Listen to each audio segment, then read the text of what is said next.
सदर मुमलिकत ने field marshal की बतौर आर्मी चीफ और डिफेंस चीफ तैनाती की समरी मंजूर कर ली। सदर ने एयर चीफ ज़हीर अहमद बाबर सिद्धू की मुद्दत मुलाजमत में भी 2 साल तौसी की मंजूरी दे दी।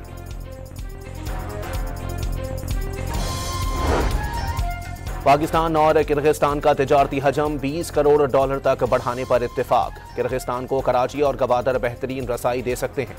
वज़ीर आज़म शहबाज शरीफ का पाकिस्तान किर्गिस्तान बिजनेस फोरम से खिताब। उस्मा खान की भी भानी पीटीआई से जेल में मुलाकात बंद। कानून की खिलाफ वर्जी करने वाला कोई भी मुलाकात नहीं कर सकेगा। वज़ीर इत्तलात का 2 टोक ऐलान। सुपरिटेंडेंट को अमन व अमान का खदशा हो तो वो मुलाकात रोक सकता है। वज़ीर कानून की वजाहत। और कराची के इलाके लांढी में आग की शिद्दत से गारमेंट्स फैक्ट्री मुकम्मल तौर पर गिर गई। 2 फायर फाइटर्स जख्मी।